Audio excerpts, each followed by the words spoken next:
ખેડૂત મારો પરિવાર છે એની સામે ગર્જના નથી કરતા. જે દિવસે જરૂર પડે તે દિવસે રાજકીય પાર્ટીઓની સામે સિંહની માફક ગર્જના કરશું.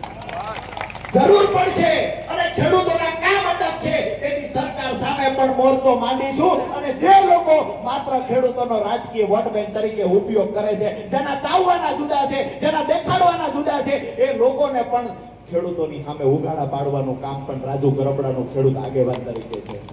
આવનાર દિવસોમાં કઈ પાર્ટીમાં જશે, શું કરશે, ખૂબ ચર્ચાઓ થઈ. આજે અહીંયા સુરેન્દ્રનગર જિલ્લામાં તો મેં પૂછ્યું હતું કે ખેડૂતો શું કહેવા માંગે છે.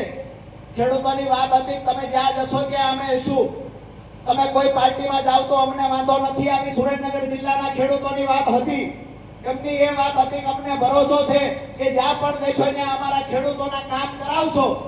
આજ તમને હું ભગવાનની સાક્ષી એક વાત પૂછું છું, હું ક્યાંય પણ જાઉં તમને ભરોસો છે. બે હાથ ઊંચા કરીને મને કહેજો, બે હાથ ઊંચા રાખીને કહેજો, રાજુ ગરબડા કોઈ પણ પાર્ટીમાં જાય ખેડૂતો મારી સાથે છે. અમરેલી જિલ્લાના ખેડૂતો સાથે છે. હવે વાંધો બીજા છે, જેના ખેડૂત ખાતેદારમાં નામ નથી એ લોકોનો વાંધો છે. રાજુભાઈ ફલાણે વ્યા જાય, ફલાણે વ્યા જાય.